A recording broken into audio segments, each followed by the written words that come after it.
Howdy gamers, if it isn't obvious by taking a quick look at my channel, I really like horror games. Horror as a genre has been something I've really loved for a really long time now, and it's always been a daydream of mine to eventually get to play a role in making a horror game.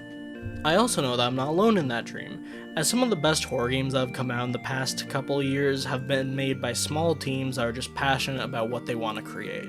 And a few months ago, one of these teams put out what I hope is the next big mascot horror. Indigo Park is a mascot horror game created by UniqueGeese, a development team led by popular content creator UniqueGeese. The game takes place in Indigo Park, an amusement park that used to be a lively, magical place for some good old family fun, but the park shut down for an unknown reason and has been left abandoned for several years. Now I'm basically going to do a quick walkthrough of the entire first chapter, so if you haven't played it yet, I would highly recommend it, as it is free and it's pretty good and it only takes about 30 minutes to an hour to complete, so I'd do that before continuing with the video. The game starts off with an old recording of the opening of Indigo Park back in the 50s. As our camera zooms out, we discover via some messages that the park is no longer open due to unknown reasons. We play as Ed, who apparently likes to explore places he shouldn't. After the opening cinematic, we end up just outside the gate. This is where you meet the head mascot of the park, Ramble the raccoon.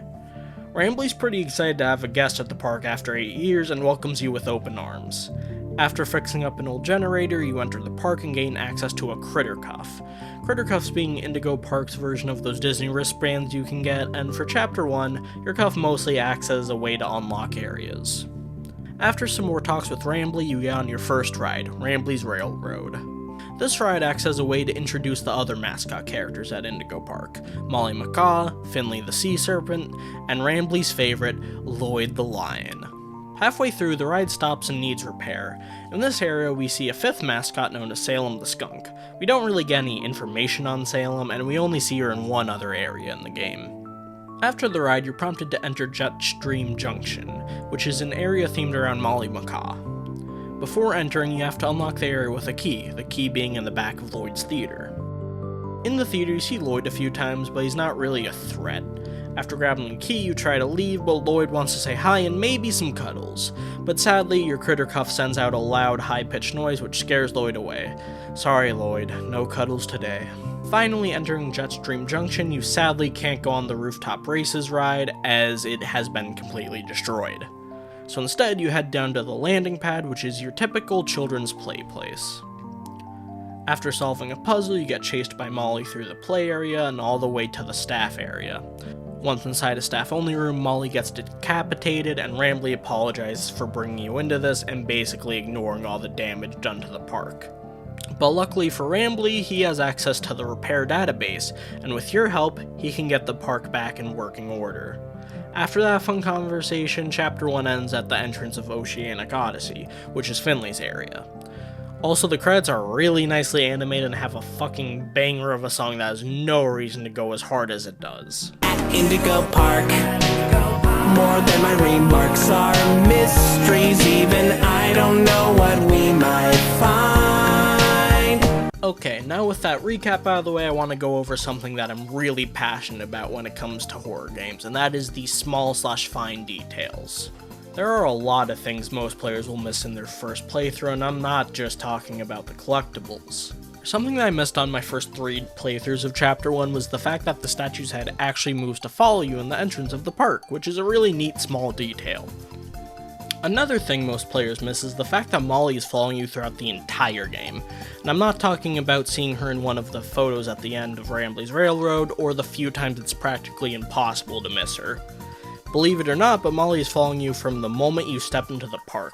If you die to Molly during her chase, the death screen tells you that Molly can repeat words and phrases she's heard before.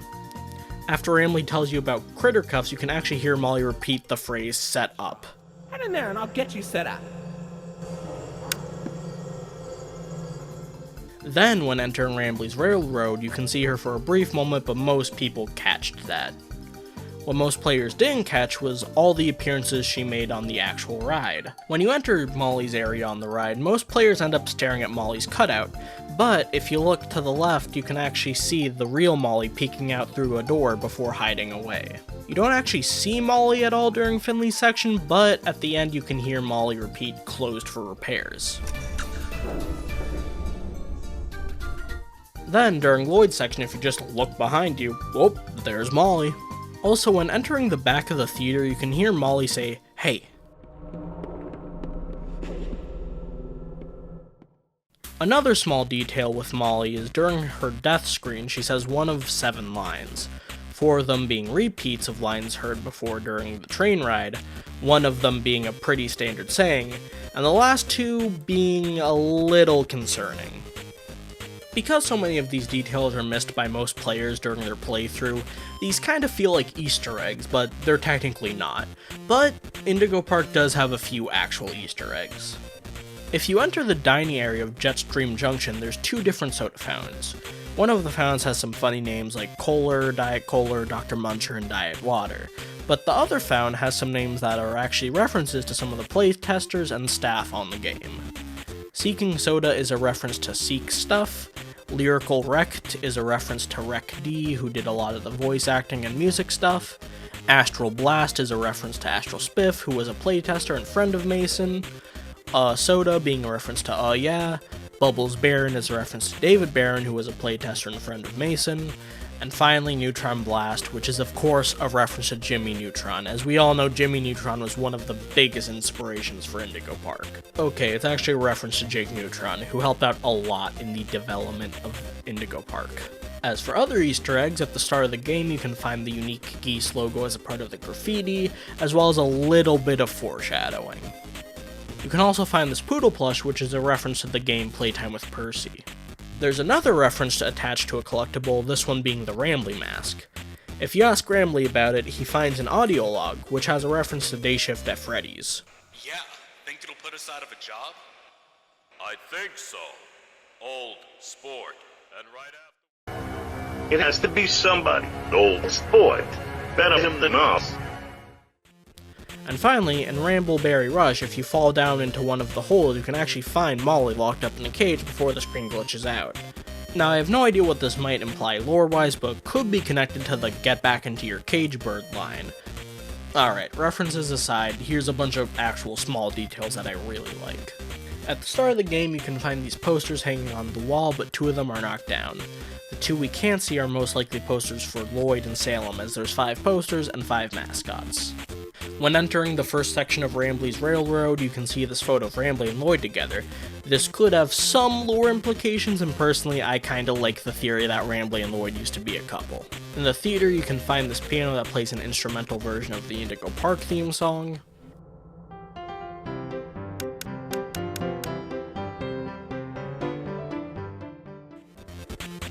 In the cafe, there's a whole menu. Most of the items on the menu are pretty standard, but under the ice cream flavors, there's flavors for all the mascots, except Salem. But there's also flavors like Yummy Tummy, Slimy Timey, Creamy Delight, and of course, Chocolate Again.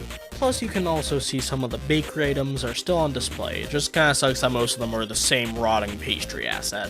There's also menus in the dining area of Jetstream Junction that I really like, just because they're very realistic looking options. I mean, just look at how many unique toppings you can get on a burger. Also, barbecue bacon burger. I also really like this area of the park, as it just has a good amount of world building through the stores, and the Ferris wheel looks really pretty. Also, the moon is really fucking big. As for collectibles, each one has a special Rambly voice line to go with it, but my fave is definitely the Retro Lloyd plush. I don't get why we even have those. And why do they only make one of Lloyd? Is it because he's the loudest? I can be loud too! Where's my limited edition throwback plush? Where's Molly's? Where's Finley's? Give this mistake to a child and they'll cry. And finally, I want to talk about Rambly's animations. The animations are really well done, especially during the part after the Molly chase. Just look at how expressive the animation is. I need to be honest about something. The park has been inactive for years. Employees stopped showing up, guests too. The mascots are... I just was so excited to see a visitor, and I wanted to be sure you were given the best experience possible. But I was confined to the entrance for so long, I didn't realize just how much disrepair the park is fallen into, wasting all of your fun time. Sorry for the inconvenience. I also really like how Ramble is clearly disoriented at the start of the game, not knowing which direction to point in before correcting himself, thinking the main gate's open before slowly realizing it's not, believing it's Rambley Tuesday despite clearly being Saturday. All of these examples show that it's been a while since the last visitor. Okay, cool, now with all that out of the way, you might be asking, well, are there any glitches? And, well, of course, Chapter 1 is kind of like the demo for Indigo Park, but in my playthroughs I never ran into anything insane. Most of the glitches seem to be either lighting bugs or audio bugs. There's a few buttons that you can just kinda spam around the map. You can almost get up here, but not really. In the arcade game, I just kinda got stuck in the middle of the air during the Molly battle, and if you walk backwards into the back of the theater, you can see Molly appear. Since the first chapter is basically a demo for what's to come, I don't really have an issue with any of these small bugs, especially since, it's free. And since it's still only Chapter 1, there's not much to talk about in terms of lore. I've seen people theorize that Rambley is actually evil, mostly because he's pretty dismissive about how dysfunctional the park is and how he led you through so much danger, but I like to believe that Rambley didn't have any bad intention and was just really excited to have a new visitor after 8 years. Plus, as the game clearly takes inspiration from Disney, it's kind of a well-known fact that the character actors cannot break character no matter what, so that's something to take into consideration. What we know for sure is that some crazy disaster happened at the park which caused its shutdown for the past 8 years. It's safe to assume that they got real living version of the mascots, as in that one audio tape, the guys talk about being put out of their job because of it, and also we clearly see them in real life several times. It's possible that the staff mistreated the real mascots, as 2 of the Molly death screen audios could suggest. Get up, you stupid freak. Get back in your cage, bird. And because of the possible abuse, maybe the mascots had their own hour of joy or something. And before I start talking about what I would personally like to see in later chapters of the game, I realized I didn't really talk about the horror behind the game yet, and that's mostly because the game just didn't really scare me. The Lloyd jump scare was a little too predictable, and I never really felt like I was in danger at any point in the game aside from the Molly chase. This is actually a really good segue into what I want for later chapters of the game. Something that I don't see often in horror games, especially indie horror games anymore, is wandering enemy sections. Wandering enemy sections are great in horror games, and I really wish more games would use them instead of just, here's a chase that's planned. I also hope that in later chapters they just go with more unexpected, less obvious scares, as once again I just felt like the Lloyd jump scare was too obvious. Now, since the next chapter is clearly going to take place in Finley's area, which is the Oceanic Odyssey, I really hope they do something with submechanophobia. For those unaware, submechanophobia is a fear of submerged human-made objects either partially or entirely underwater. Now, I don't really get scared of things like sunken ships or anything like that. What actually makes my skin crawl is animatronics underwater. I think it has to do with the fact that animatronics mixed with water just doesn't sound right to me. Electronics and water normally don't mix well.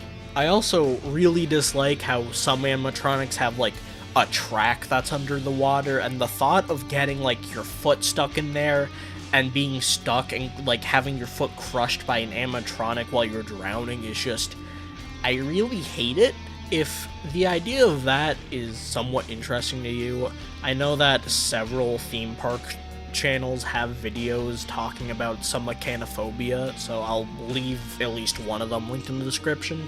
I also think it would be really cool to see in the game, as submechanophobia isn't really something that's put into much media, so I just really like it.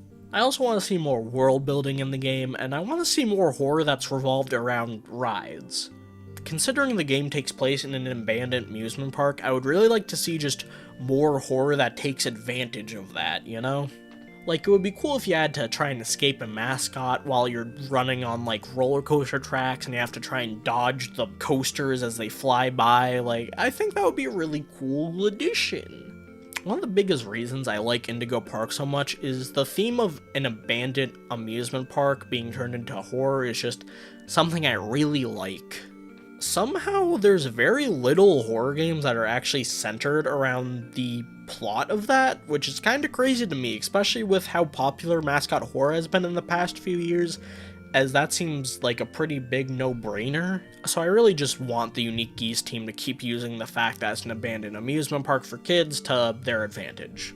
Okay, editing dip here. So I had to reinstall the game because I realized that I was missing a little bit of footage for the video.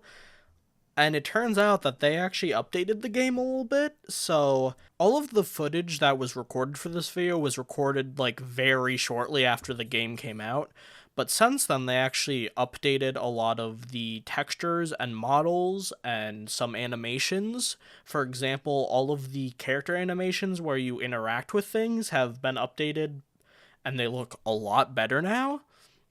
So does the way you hold the flashlight. They also updated a few other areas of the game, so I'm going to just show you my live reaction to those right now. Yourself.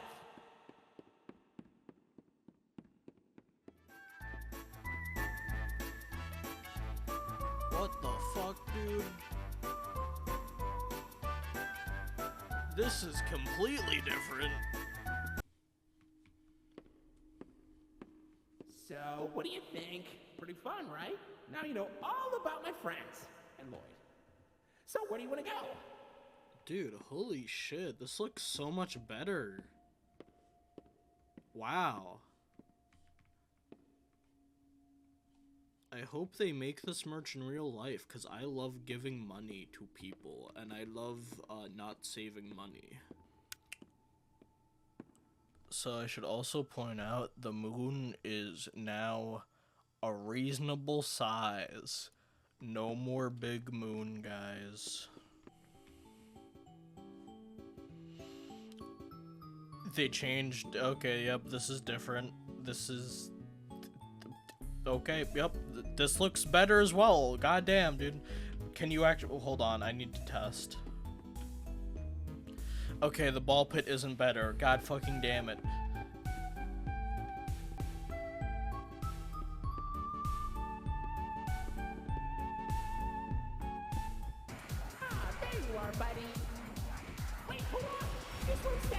Okay, this also looks a bit better. I like the red lights. It actually like adds to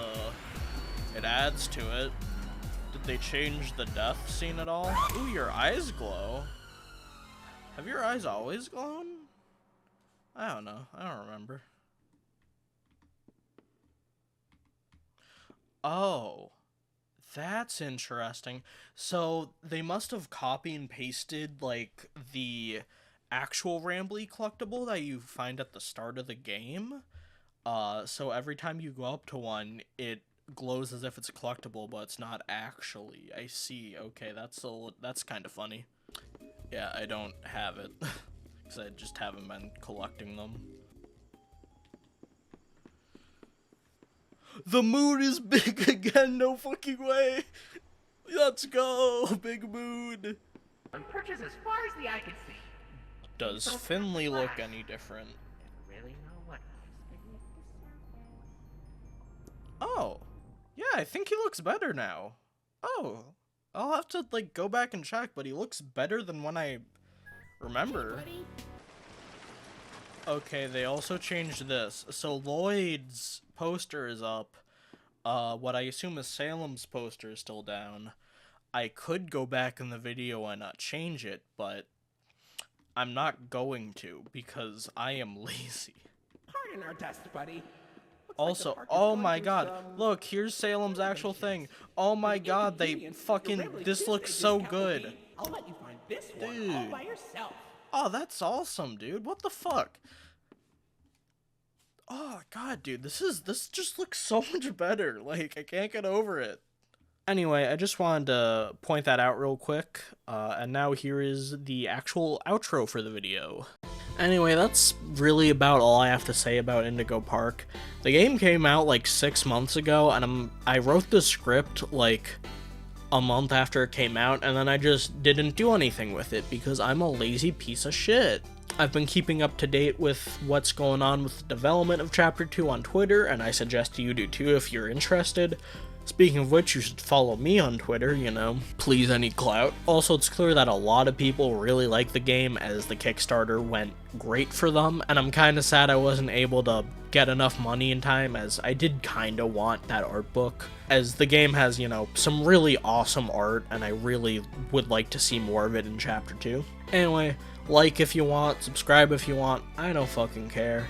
Have a good one. Bye bye. Alright, that's it. That's the video. Wait, bro, can BTS. Holy shit, it's a guy. Wait, he's wearing like the same bandana as the dog. Oh my god. Oh, Oh with the my red sky. god. We've discovered, dude. It's Pit's Dude, persona. best friends. Oh my god. We found it.